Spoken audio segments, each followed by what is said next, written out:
From Wall Street to Main Street to help small business owners have the same capital as corporate America and give them the same resources as a larger company. We cover business funding, business credit, scaling, business consulting, and much more. Check out the website at shieldadvisorygroup.com. Welcome to the show, The Liquid Lunch Project. Hey, what's up, everybody? Welcome back to another episode of the Liquid Lunch Project. I am Matthew R. Meehan alongside my partner, the Professor Luigi Rosabianca. Lou, I'm excited today. We're gonna learn about some. Excited, Matt, because we got an old friend of the podcast. We got Brett Swarts, and Brett Swarts is an old-fashioned kind of guy. Like you and I, he thinks government is best when they keep their eyes out of their bedroom and their hands out of our pockets. So I'm fairly certain that most of the audience is familiar with 1031 exchanges. Everyone dabbles in a little bit of real estate, so we've had some exposure to 1031s. But what I'm certain is most of you have not had an exposure to is Deferred Sales Trust, which Brett Swarts is an expert on. So we've asked him, and he cordially accepted our invitation to talk to us all about Deferred Sales Trusts and how we can apply them to our everyday acquisition strategies. So Brett, welcome again to the podcast, my friend. Lou and Matt, it's a pleasure to be here. Thanks so much for having me. So we are putting on our thinking caps. We're going to pass the baton to you. Enlighten us. Yeah, so where do we start, right? I mean, we can start with the biggest wealth transfer in the history of the planet that's happening right now. It's known as the baby boomers. According to Marcus and Millichap, John Chang is head of research. About $84 trillion is going to pass from that generation to the millennials by 2045.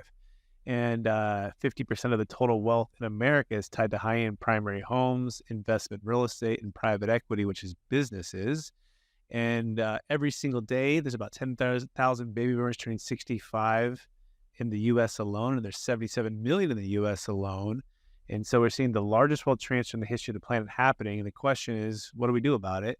And what does it mean for the future of America, the future of wealth, the future of making an impact for communities?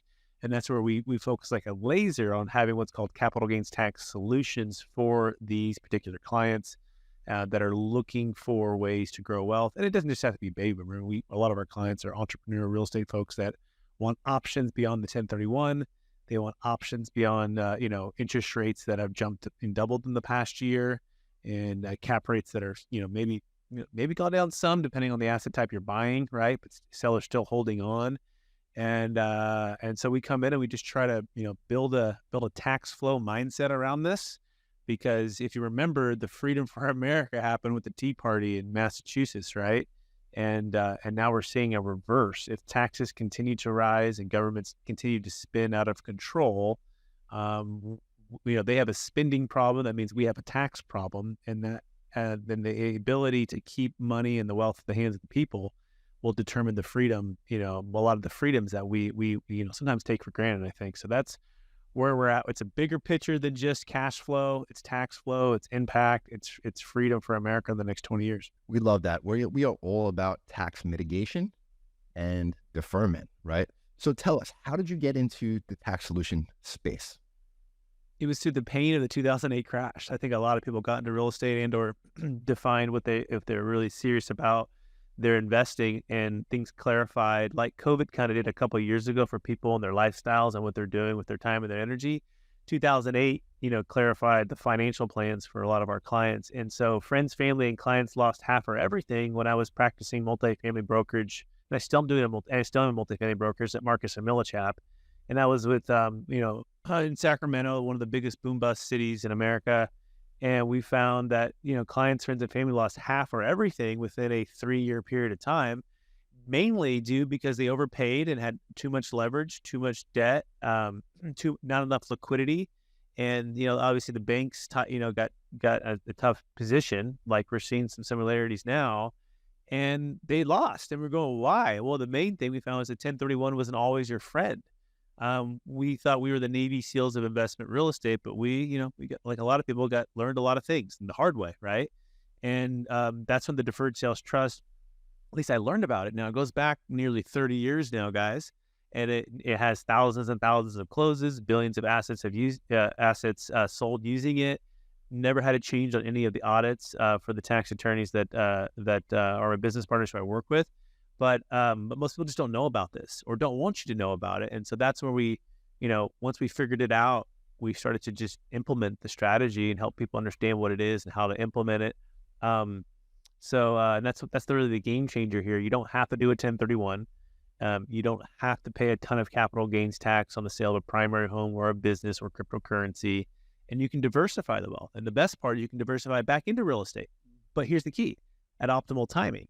You see, the 1031 exchange, it does solve or defer the capital gains tax, but it doesn't solve the timing issue, right? And that's where we're at. We're in the middle of a timing issue for investments right now. Things are stalled. People are waiting either by buyers or sellers or banks. And in the meantime, rate caps are adjusting. People are going to be losing their properties. And had they had the deferred sales trust and not done that 1031 and not overpaid for that property, this is deja vu for a lot of folks that had done that in 04, 05, 06. Before 07, things started to really change. And so, we think the deferred sales trust was created for times like this. And we're here to try to help as many people as we can. Well, I love the whole concept of the deferred sales trust because it's not just for real estate. It could be any asset almost, right? Any asset class. Okay. So as you were talking before about baby boomers hitting the market, there's about 1,400 businesses hitting the market each and every day from these baby boomers. So a lot of these baby boomers that are selling these businesses should be thinking about it, especially if there's no real estate attached to the business at all. They can move their, and correct me if I'm wrong, they can move the business into the deferred sales trust and then do an installment payments out on that business. Yeah, we give you some live deal stories, and you're spot on, Matt. We have a client in New Jersey. We just helped exit a dental practice. They practiced for over 30 years, and the practice is worth about $2 million. And as you know, New Jersey, New York, and California are the top tax, hammering states when you go to exit. And they're looking around 40%, minimum of the 2 million being wiped out. And what's 40% on 2 million? Well, that's $800,000. And so for them, that was their retirement: is either continue to work and or sell the asset and defer the tax and be able to get a cash flow from the asset. And so it was transformational for them. They say, Brett, this is not what we expected. We thought we were gonna have to pay all the tax. What you provided is going to change our family's retirement picture for years and be able to pass it to our kids. And so it was really simple. Have on that scenario about 2 million after tax, or have about 2 million in the trust, which can all work for you. And so the mechanics are that the seller, this particular dentist, he sold the asset to the trust via an installment structure where he received a promissory note. In other words, he loaned what would have been due to him back to the trust, and the trust turned around and sold it to the ultimate buyer for $2 million. And so the trust takes the money, the title of the business goes to the new dentist, and the dentist is left with a promissory note, but it's for the full $2 million that has been invested and diversified and is producing cash flow. And that's the concept. If you can live off the $2 million interest payments, the DST is a slam dunk. If you need or want some, principal, that's fine. You'll pay tax on that, and you also pay tax on the interest payments that you receive. But typically, our notes are between 6% and 9% return net of fees is the goal, not a guarantee. We had to go invest the funds, but for them, that's an extra $800,000. At 8%, that's a lot of good money every single month for them to live off of, be happy about, and then they'll be able to pass it on to their kids. And so, that's sort of how it works, Matt. So I have some questions here, right? So when the trust is set up, so let's use your dentist example, right? Is the dentist gifting the business to the trust at that point? No, he's just loaning the business. No, it's not even that either. So most people with our initial thoughts when we think about a trust, we think it's a contribution, right? Or we think it's something like a gift, but it's actually a sale. And let's keep it even simpler. Let's say Lou was the ultimate buyer for your business, Matt, right? Mm-hmm. You could sell directly to Matt right now for $2 million, right? And Lou can give you the $2 million in cash, and you pay tax on that $2 million that you received, right? But also Brett could jump right in between you guys and say, hey, Lou and Matt, before you do the deal, Matt, sell it to Brett being the trust. Let's just keep it simple, right? And sell it to me, Matt, on an installment, 100% seller carryback. And Lou, I want you, we're going to do this deal, Lou, if you're going to buy it from Brett. Lou says, yeah, I'll still buy it from Brett. I'm getting everything I bargained for. Lou, so it's a simultaneous close, it's like, half a second.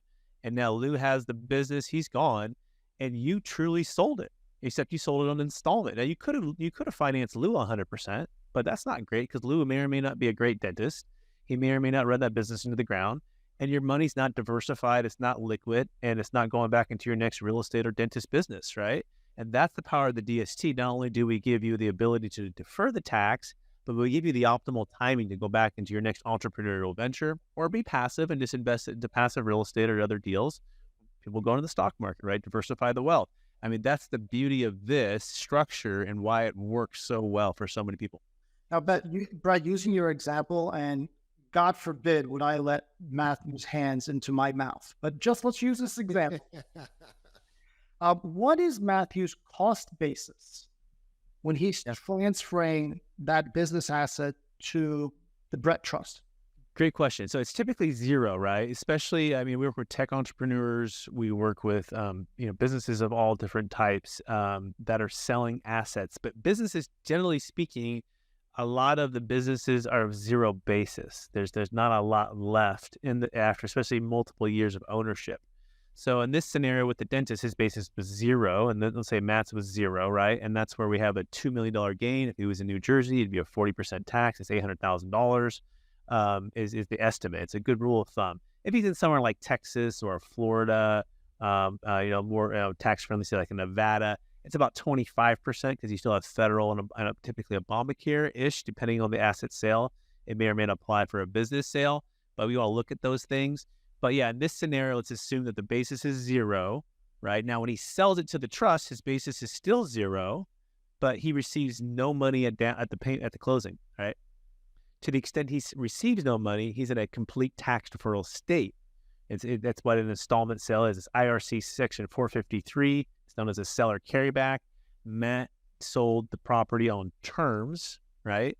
And the term was, look, I will loan what was owed to me back to the trust in exchange for the promissory. But he actually sold the asset. It's a sale, right? So so he sold it, but he sold it saying, I will delay taking any of the down payment, right? And now if he takes some down payment, he can do that, by the way. He didn't have to do 100%. Some people say, well, what if Matt wants to spend $250,000 on his house or his boat or whatever, right? Great. Then take $250. The note will be for the difference, right? And you can pay your tax on the $250, and the other amount will be deferred. So does that answer the question, Luke? Perfectly. Thank you. So I have another question here before we get into what you can do after the assets are placed into the trust, right? So if I own an apartment building, I've owned a couple of them. I've done a couple 1031 exchanges. I can't sell them because I'm going to get taxed. Can I still move that into deferred trust? Yeah, 100%. In fact, we like to say we eliminate the need for the 1031. And once you use the Deferred Sales Trust, you'll probably never 1031 ever again, unless you found a nice deal that you want to move into and it makes sense. And then it's great because it's cheaper and you just keep going, right? However, you have to ask yourself, what are you really trying to solve for, right? So I would first sit down with you, Matt, and say, what are you trying to do? He said, well, I'm trying to grow my wealth and I'm trying to defer my tax. Okay, great. And what does growing your wealth look like? And you say, well, it looks like every cash dollar that comes out, ideally I have an offset of we call it tax flow, a depreciation dollar to offset it. And so I would say, Matt, what's your depreciation schedule? Well, I've owned it for 27 and a half years, Brett. I've done multiple 1031s. My depreciation is zero now. And I had this, $10 million apartment complex. Great. Okay, Matt, do you understand that if you sell that $10 million property and you move it into another $10 million property, your depreciation schedule travels? And you say, yeah, that's not good, right? Because your tax flow there's no depreciation. It's zero. You want your tax flow to be high. You want it to be 10 million to offset the cash flow, right? And so we would do that analysis at first to see that. And then we would say 1031 gives you an old, no tax flow situation. And we'd say the Deferred Sales Trust gives you a fresh new depreciation schedule, meaning more tax flow. And you can literally buy the same property. And this is where my brain exploded, right? I'm going, wait, you're telling me we can reset the depreciation schedule by partnering? Oh, back up there for a second. Slow down. I got to catch this. And right before you say that, so I can do a cost seg on the property, bring down my income because we're professional real estate investors, right? Do a 1031 and then move it in, reset the depreciation schedule? Yeah. So there are some nuances with the deferred sales trust, and to the extent you're taking some accelerated depreciation, you're doing it in a certain amount of years. This is also why when you're doing a cost seg, you do want to make sure you're probably holding it for 3 to 5 years at least, right? There's this, there's the concept there. So the deferred sales trust, depending on the depreciation, and if it's cost seg and it's in a certain time period that it hasn't been, I guess matured, if you will, it's not going to be able to defer that amount. Okay, so we want to be careful. Now, if it's straight line, no problem at all. If it's accelerated within a shortened period of time, it's not. So we want to be careful. Now, could you? Let's imagine you had straight line. And it was 0, right, Matt? And it was 10 million. Could you do the DST and defer all of that? Yes. And then could you use the 10 million to go buy a $30 million apartment complex the next day? Yes. By partnering with the trust. And could you cost seg that 30 million that you're going to be holding on, a $30 million asset for the next 5, 10, 15 years? Yes. Right. So it's not a one size fits all. The answer is it all depends, but this is what's possible as opposed to just doing a $10 million exchange into a 30, and you maybe would only have the difference, $20 billion there. Little nuance here too. The way we structure it, you're only going to get 80% of that depreciation schedule, because we have to say what's called commercially reasonable. There's all these little nuances as we've gone through the audits with the tax attorneys over the years that we got to stay within the guardrails. But 80% fresh depreciation schedule is better than 0, right? And then also, hopefully you bought that, instead of buying that $30 million deal within 45 days is the identification, 180 days to close. You waited 180 days and you waited for that person's rate cap to reset, right? To expire. Interest rates go up. Value drops by 20 or 30%, which, by the way, Kim McElroy, who you might know of, he's talking about valuations dropping by 20 to 30% over the next 18 months for that exact reason. It's not an NOI issue. It's not an occupancy issue. It's not even an expense issue. It's a debt expense issue. It's a debt interest issue, right? And so if you can wait 180 days, let's say, 300 days, 250 days, whatever, right? Until the deal makes sense. And you, instead of buying at 30, you buy it at 25. So the deferred sales trust saved you the 5, right? It got you a better buy versus the 1031 having you have to overpay because of the time period. And and again, this is why we're in this kind of a I don't want to say stagflation, but with real estate right now, there's a decrease in transactions because the tax flow hasn't been solved for, and the debt is a debt crisis going on, right? It's happening, it's moving, and we've got to solve for that. And so, yeah, the DST fits in and helps to bridge a lot of the challenges that are going on. So just to go through with the audience. So if I'm selling my business for, let's use easy numbers here, $100,000, I'm going to sell it to Lou for $100,000. Instead of me selling it to Lou directly, pay capital gains at $100,000, I sell it to you, and in turn, you sell it to Lou for that $100,000. Correct. We do it all in one sale. We're not hanging out for a month or two. We're only going to, the deal if it doesn't close, you don't pay us. If Lou's not going to perform, we don't do any transfer. So there's no risk to you, Matt, to sell it to, tell it to the trust and have them run around trying to sell that asset. It's all one sale, right? Simultaneous closing. But here's the key: $1 million net proceeds, $1 million gain is our minimum, right? So if you're hearing this, it's not for smaller deals. We got to have enough pain. It's got to scale for the trust and scale for you. So that's just a little caveat. Now you sell the business to Lou. The trust now has $100,000 in proceeds. Let's do $1 million. Let's say $1 million because people don't need to do it. Yeah. So trust has $1 million in proceeds in it. What can we do with that $1 million inside the trust? Yeah. So first thing I say is, Lou and Matt, what do you know in trust as far as investments for yourself, right? And you might say, I am an entrepreneur. I'm a real estate entrepreneur. I'm a real estate investor, and those are most of our clients are exactly that. And they're going to go back into their own deals, right, at their own timing. In the meantime, they may not have a deal lined up yet, and they're going to ask, me, like, hey, what do you have, right? We like to go a lot of it into multifamily lending that typically you can get the money out within 30 days. It's paying double-digit returns. It's never lost a dollar with some of the biggest and best funds across the country, right? So you can also go into T-bills that are paying 4 to 5%. That's a strategy a lot of clients are looking at right now. You can also go into, maybe buy into the stock market while it's down if you want to do that, and do a percentage of that. You can go into passive, syndication deals if you have a longer time horizon, 3 to 5 years. So it's open source, right? What can't you can go into Airbnb, you can go to real estate development, you can do hotel development. I mean, It's really open source. There's no like-kind requirement, which is so important. There's no restrictions. Yeah. You can't go into a primary home. That's taxable, right? Right. And if you want to spend it on yourself, then, you want a primary home, then take a distribution, pay your tax, and go buy your house. That's just really it. We want to do, it has to be business purpose or investment purpose, active or passive. Cryptocurrency too. We have clients that come out of crypto. We did a 12.5 million of crypto before the Ethereum and Bitcoin before the crash of crypto. And for them, they diversified the wealth out of crypto, which was huge because some of the wealth was in Celsius, which was a disaster, right? And then some of it went to a business venture, some of it went to the stock market, and then going into real estate. And so the idea typically here is to diversify based upon your risk tolerance. You can lose risk tolerance, right? And but really time the market in the sense of sitting T-bills for 4 to 5% and hanging out until 6-12 months from now. There's some serious real estate opportunities, and that's really the Monday morning quarterback. What we would have done in 08 had we known about this, we would have done that in 04, 05, 06.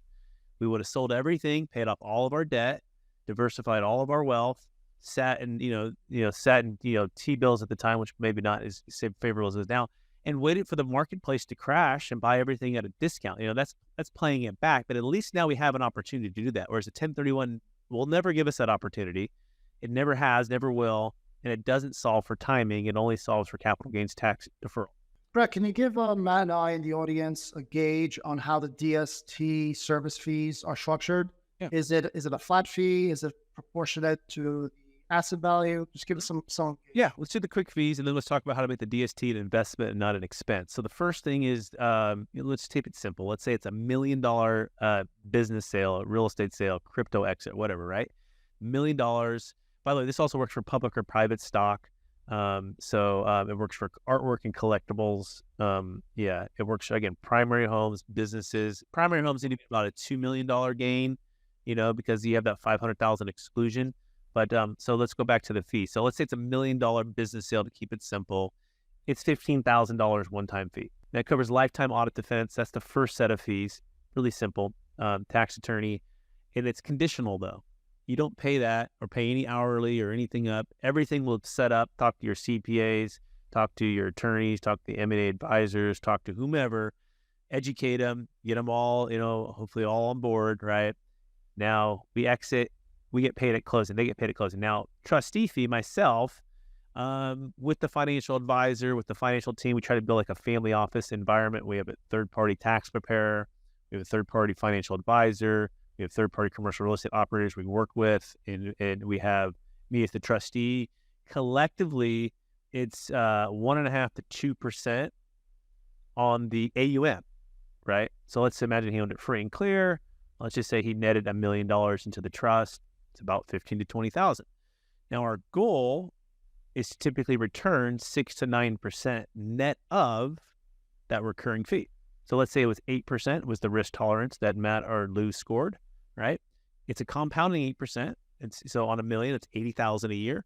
Our goal would be to earn about $100,000 a year on average to net about 80. Now, we're cash flowing our fees too now, Lou, where the cash flow, we're delaying a little bit and we're letting the trust. So let's say $1 million goes in, we're earning 10%. We're going to delay that 1.5 to 2, and we're going to cash flow that over the year, right? Over this 4, 5, 6 months.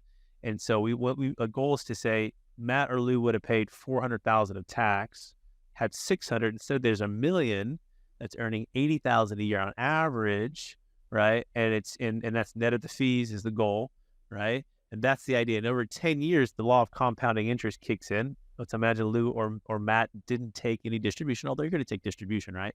7%, it would double. That million would be $2 million, right? So that's the first ROI. The second ROI is to partner with the trust. And this is so, so important. I don't want you guys to miss this, right?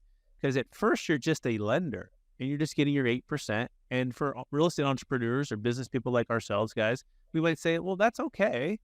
But what if I'm going to make 15, 20, 30, 50%? Like I want the opportunity to make the upside. And this was so cool about the Deferred Sales Trust is at first you're just a lender. So you took off your ownership hat and then Matt put on his lender hat. But then guess what? Matt can turn around and put an ownership hat back on by forming a joint venture LLC with the trust, where Matt's the owner of the LLC and the trust is the silent partner to put up the capital. So instead of Matt going to Lou for money or the bank or some other private investor, it's going to the trust that owes him the money. It's also the government's money, about 40% of it. We call it the go flood yourself, right? Now, he's not borrowing from the trust. He's not borrowing, right? Because if you're borrowing, man, there's a rule that basically says it's taxable. You can't borrow from it, but you can joint venture partner. Sure. And so this is how we get the new depreciation schedule. This LLC has a new depreciation schedule. Why? Because it's a fresh LLC. If Matt, Lou, and Brett wanted to buy an apartment complex in Orlando tomorrow, and Matt forms the LLC, and we're all the GP, and we have a bunch of LPs around us, guess what? It's a fresh depreciation schedule, right? Same concept. Matt forms an LLC. The trust is like an LP that comes into that LLC, puts up typically, the majority of the capital or all the capital. But here's the key. Matt's the brains. Matt's the sweat equity. Matt can get the majority ownership of that LLC, 80 up to 98% of the upside, depending on how we structure it. So Matt's not necessarily losing out on the upside, right? Because someone might say, well, gosh, why don't I just pay the tax, take the 600, and then I'll go make, 20 or 30, 40%. Well, great. Well, why don't you do the same thing, but do it with the trust, with the full million, and we'll structure with 80 to 98% of the upside. So there has to be some commercial, I have to be in it for business profit. Is there a time constraint in order to do that, or that could be done immediately? Zero. It can happen immediately. So you can close on a Friday, open up an LLC on a Monday, invest on a Tuesday, right? So, or you can wait 180 days or whatever. Yeah. Brett, walk the audience through what the filing requirements are for DSTs on an annual basis.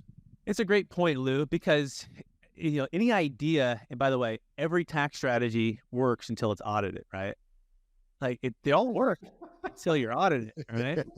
Well, I love that stuff. It's so important to understand this part, right? And Lou asked the best question. It's the compliance. By the way, every business idea works until you actually have to the execution, right? And so it's not just the idea; it's the team to help you execute the DST. It's the team to make sure that the compliance and the reporting and the tax returns and the potential audit that's going to come, that you have the legal defense. Okay. So, by the way, I get called, and I call sometimes the Magic Trust. People call me up, they're like, hey, I got the Magic Trust. I'm like, whoa, tell me about the Magic Trust. I'm like, it does this and this and this and this. You can be your own trustee, and it's only one time thing, and it's this and this. And you're like, whoa, that's the Magic Trust. And you say, well, how many of these Magic Trusts have you closed? And they go, well, we've closed, maybe a dozen, maybe a couple hundred. Okay, well, how long have you been doing it? Well, maybe a couple of years. Okay. Well, great. I get it. I've only been doing the Deferred Sales Trust since 2009, but tell me a little bit more. How many of those have been audited? Well, we've never had an audit. They haven't gone through the full life cycle. The decades, and really now we're close to 30 years now, right? And it's that compliance, and it's the reporting, and it's the survival of the fire through the audit. Okay, that the Deferred Sales Trust is batting 1,000 right now, right? Never lost, never had a single change, over 24 audits, state and federal, most of them in California, by the way. And one of the largest deals is a $125 million audit. So it's batting 1,000. And so the team to execute and have the compliance on the corporate business trust return is to me the most important thing. And it's also part of why most people don't know about this, and or if they've heard of it, they either think it's too good to be true, or they think it will never work. Well, yeah, you haven't gone through the 10,000 hours of doing, I played basketball in college, guys, and I had 2 ACL surgeries. And the first thing I asked my first surgeon when I walked into the office was, how many surgeries have you done? And he says, probably over 1,000. I'm like, wow. And I said, hey, do you have any big names that you've done it for? And they're like, yeah, Chris Webber, Ruthie Bolton, right? I'm in Sacramento, big Sacramento Kings fan. And I'm like, okay. Right. If it's good enough for Chris Webber and Ruthie Bolton, who's like a gold medalist, and, Chris Webber, Hall of Famer, I'm like, this is, you can do my knee, right? And you have a proven track record. And so the key here is the tax attorneys do the lifetime audit defense. The ones who actually create the structure have a proven track record, are the same law firm that would defend should the IRS come knocking. And in the meantime, we work with third-party tax preparers that do it, and you get the full chance to see the entire, tax return. And we're fully reporting the sale. We're also working with your tax preparer, your CPA, and your business or personal returns to report the sale on an installment sale. And here's the funny thing, right? It's the exact same form. If Matt were to do an installment sale with Lou, he's using the same form to report the installment sale as if he does the deferred sales trust. It's the same form. Like, it's like, oh, okay. And he's putting, what did you sell it for? I sold my asset for, $1 million. What was your basis? My basis was 0. How much did you receive at closing? 0. Oh, okay. And the trust says, what did you buy it for? The trust says, I bought it for $1 million. And it says, well, what did you sell it to Lou for? I sold it for $1 million. Okay, so you bought and sold for the same price, right? So we're fully reporting it. We're not doing anything that's, offshore or like, under the radar. It's right there. And then they can do the audit and they go, yep. They say, well, did Matt actually receive the money? No, he didn't. It went to the trust account. Okay. Did they set up the trust prior to closing? Yeah, they did. Was there any constructive receipt potentially with contingencies? No, because the team with Brett and the legal team made sure everything was precisely laid out per the structure. So these are all the little nuances that we do with you. By the way, if Matt's deal doesn't close, he doesn't pay anything. If it doesn't work out, no problem, Matt. Find the next buyer, right? So there's no risk for Matt to set it up, get it all ready to go. And so hopefully that answers the question. Lou, any follow-up on that one? No, Brett, you did a great job. What we love about the strategy is there is no magic wand, but this is a wonderful tool. And for the entrepreneur, small business owner out there, the more tool he can put in his utility belt, the better it is he or she is to wage war with day-to-day occurrences. Yeah, and I'll call it the 10 freedoms, right? And you're right, because each tool, like a 1031 or donor advised fund, charitable remainder trust, opportunity zone, cost seg, these are all tools, deferred sales trust. The question is, how many of the 10 freedoms does it provide for people, right? We've talked about a few of them, right? So we have the optimal timing freedom. We've talked about the 1031 freedom. We've talked about the new depreciation schedule, right? Freedom. We didn't touch on the estate tax freedom. We eliminate the estate tax. Now, one of the 1031s that they do have is what's called a stepped-up basis. Now, the deferred sales trust, at least on the 1.0, there's no stepped-up basis because guess what? Matt doesn't have the asset anymore. He has a promissory note that doesn't get a stepped-up basis. However, the kids can inherit and step into his shoes and keep it going. And with the trust, so we can keep it going. But the 1031, one of its advantages is a stepped-up basis. Now, does Matt want to own this asset forever with an old depreciation schedule? Probably not. He can probably go make more money with more tax flow and more optimal timing than he ever could if his kid's just getting a stepped-up basis. But it's something that you consider. If Matt has poor health, he's later in life, and we might just say, you know what, just get the stepped-up basis for your kids. Don't go through the hassle of this. Some of the other freedoms are partnership freedoms. Most 1031s, the whole entity must move. So if Matt, Lou, Brett, and 4 others are in a deal, typically we must all go to the next 1031. Well, guess what? Matt, Lou, Brett, and the other partners may want to go into different deals. So with the deferred sales trust, we can separate each of our interests to each of our own DSTs that are not have to be commingled. The other ones can just pay the tax. We just did a $13 million deal in San Diego. It was 4 partners. Well, one of the partners wanted to pay his tax. Great. The other 3 wanted to do a DST. Great. And each of them had their own that's separate from another, so they're not having to commingle, and that's the partnership freedom. So then there's location freedom, there's the entrepreneurial freedom. Someone might sell a business and want to get into real estate.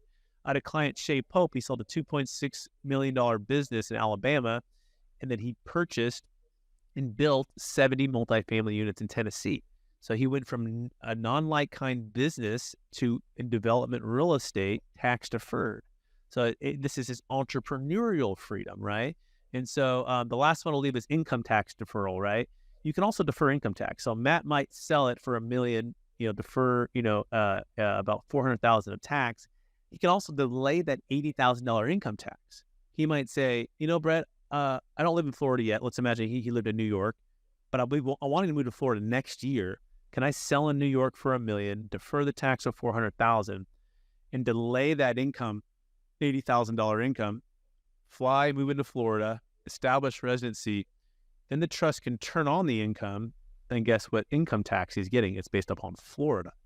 Now, the cap gains tax still has nexus in New York, so if he dips into principal, he's still going to pay New York back, right?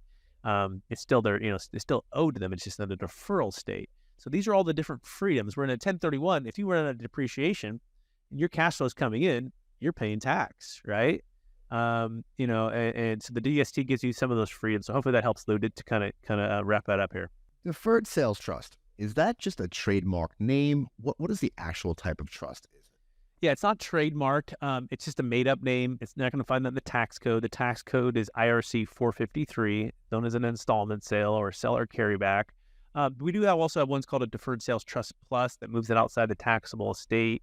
Working on a $70+ million deal right now, and for them, it's eliminating that 40% death tax, right? Which is not having to give away to charity, not having to buy life insurance, and not having to gift it all away. And that's kind of a big legacy play.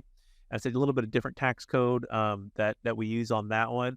But you're not going to find the Deferred Sales Trust. Are they revocable? Are they not revocable? You're revocable. However, your promissory note can be set to a certain term of which the balloon payment's coming due, right? So it's important to understand, Matt, that you don't own the trust. It's not like a living trust. If you owned it, it'd be taxable. Capital gains tax solution says the trustee is the sole shareholder, but all the money's owed back to you. Nothing moves out your approval or your signature, and you can foreclose. You have all the rights and protections of a lender, right? That's the important part to understand. The funds are never commingled with other accounts and such. So you have, you can make it a 1-year note. You can make it a 2-year note. You can make it a 6-month note. You can make it a 10-year note. 10 years is kind of our max. Most people do 10. That's what I was going to ask. Is there a time frame where you have to start taking distributions from the trust? So the general rule of thumb, based upon all the facts that we've had over all the years, is somewhere around 24 months. It's good to take some interest. It can be partial interest, though. Your note could be $1,080,000, but you may only take $40,000 starting in year 2 or 3, right? Kind of thing, right? And why is that? Well, it's not like a minimum required distribution like an IRA. It's what we've found to be what's called commercially reasonable, right? We're not in tax avoidance, we're in tax deferral. So there is some payments. So that's what we would recommend, is just take something within the first 2 years. So how your company structures this, right? And do you guys act as a trustee as well? Correct. Exactly. But could you appoint a different trustee, or it has to be your company if somebody was to work with you? Yeah. So it can't be. There are a few other trustees out there, right? So they need to be basically approved by the law firm, right? And that's really the key. And as well, in the trustee, you want to make sure that they're aligned with your values, with your vision, and they're a part of your team, right? To help you execute the whole. It's one thing to be like a trustee. It's one thing to have the knowledge and expertise to execute the business plan, right? So two separate things. That being said, you can't pick the trustee. So the idea of why other tax strategies fail, what most people want, they say, hey, I want to either be my own trustee, or I want my son-in-law to be the trustee, or I want my cousin, or I want my former secretary who is my employee, or my best man who is in my wedding. They basically, there's a thing that's, even though it's not a related party on all these circumstances, it becomes too much control. And that's what the whole thing fails. It's also probably the biggest thing that people you need to overcome is how do I use the DST without having to give up all control, right? Or, how do I do this in a way that I can feel comfortable? But by the way, here's the thing. You already have done it. If you think about it, you've done it with 1031 exchanges. If you've ever done one of those, guess what? It's a third-party, unrelated 1031 exchange company. And what did? You give up control for a period of time, and 45 to 180 days, right? Where they literally had control of the funds, and they said, follow these rules, and until these rules are followed, do you get your money back, right? And that's the key here. The deferred sales trust is kind of like a long-term 1031. I'm kind of like a qualified intermediary, right? Except the difference is you're getting interest on your money, right? Versus just going to a QI company where you typically don't get interest. And so if you think about it, people already give up what's called indirect control, right? And they do it all the time. We do it all the time with 1031 exchanges, or even with escrow, when we give up funds for a period of time. In this scenario, I say choose your control. The control is you can give the government the full control of your 40%, Matt. You can have unilateral full control of your 600, or you can have some indirect control by becoming a lender, right? And working with our company who has definitely some control, right? But there's checks and balances. Nothing moves without your signature. We use third-party financial advisors, or typically at Charles Schwab, TD Ameritrade, Raymond James, big institutions that have the safety and security. But more than that, you set up an LLC, Matt, and you're the managing member, and you're opening up the bank account, and it's kind of like checkbook control. We need to have an investment lined up, and I have to still approve that investment. But now you're running it. I'm asking Matt, hey, Matt, you're filing the K1 for that. You're having the K1 partnership filed for that LLC that you're running, right? And you're in an apartment complex, let's say in Orlando or something, right? and we're all working as a team. So does that make sense how that works, Matt? Oh, it makes total sense. So when somebody comes to you, will you guys just do the structuring for it, or you'll have to do the investments too? You're a company in general, and you take the percentage of assets on the back.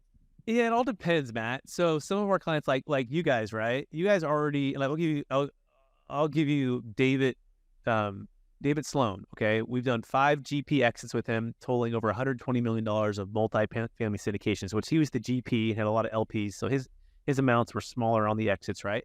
But the point was, instead of 1031ing, which they never did anyways, he was just paying the tax, and so he just keeps pouring it into one trust, multiple promissory notes. And for him, he already knows where he's going. He's going into his next own syndication, right? And so he did the LLC, partners with the trust goes into the LLC, and rinse, wash, repeat. So he's already an entrepreneur real estate person. Now he's, in his 40s, and he's like, he already knows. Great. In that scenario, I played basketball growing up, right? I think I told you that. Sometimes I'm the point guard guy. Sometimes I'm the shooting guard. Sometimes I'm the guy setting the screen. Sometimes I'm the guy on the cheerleaders on the sidelines, like cheering, for the guy, right? I walked on to Point Loma, and I was the freshman. I would just talk trash to all the other opposing players. I try to rattle them. I was like the heckler on the side, right? And then I became the starter eventually for the other college I went to on scholarship, and I was the captain of the team. But the point is, it all depends. Like, what do you want to do, Matt? Let's go do that. Now, some of my clients are 60, 70, 80, and they're like, Brett, like, I don't even want to think about that. I just want, I definitely want to approve of the investments, but I don't want to be active. Find me some great operators, especially commercial real estate. Diversify me into some of the biggest companies in the world with the stock market, and let me just live off the income. So hopefully that answers the question, Matt. It just kind of all depends. And, my role can be, the shooting guard, the point guard, or the guy on the sideline cheering you on. Oh, I love it. Hey, Brett, can you do me a favor? Can you tell everybody how to get in touch with you, where they can find you on the socials, your website? Because I'm sure a lot of people are going to be looking you up after this, because I learned a lot. Appreciate it, Matt. Yeah, you can go to capitalgainstaxsolutions.com. You can also search Capital Gains Tax Solutions on YouTube. We have a full YouTube channel with a lot of playlists there that you can dive into. Instagram, my name, Brett Swarts, Facebook, LinkedIn. As well, we have a brand new book that just came out with Kevin Harrington from Shark Tank and a few other really smart people. And that book is called Building a Capital Gains Tax Exit Plan. And it's the proven playbook for exiting highly appreciated assets of any kind for yourself and for your clients. So if you're a CPA, financial advisor, commercial real estate operator, a commercial real estate broker, luxury realtor as well, we want to encourage you to get that book so you can grow your business with the DST. As well, check out our coaching program. It's experttaxsecrets.com. It's experttaxsecrets.com for the coaching program for business professionals. Awesome. Brett, thank you so much. I have one question for you before I let you run. If you had to invest in any state right now, multifamily, where would it be?